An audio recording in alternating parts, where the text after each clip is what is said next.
ninkan hal habeen ayaa waxa ku noqday milyaneer 2011 Dani waxa uu joogay xaflad waxa uu na baahnaa lacag xafladii ayuu ka tagay waxa uu na tagay mashiinka lacagta lagala baxo ka ugu dhow markuu kaarkiisa galiyay waxa uu arkay mashiinka inuu ogal yahay lacag aad u fara badan inuu kaarkiisa bangiga kala bixi karo waxaa jiray cilad dhanka bangiga saacadu markay ahayd 2dii habeenimo ilaa 3dii habeenimo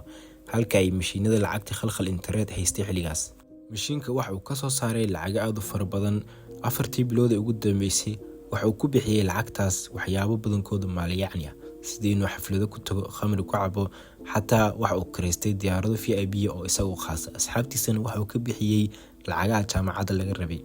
Dani waxa ka baxay lacag gaadhaysa 1.6 milyan oo ah 1,600,000 ugu dambeyn waxa uu dareemay inuu dambi weyn geystay waxaana isku dhiibay booliska jeelka ayaa waxa uu ku qaatay 1 sano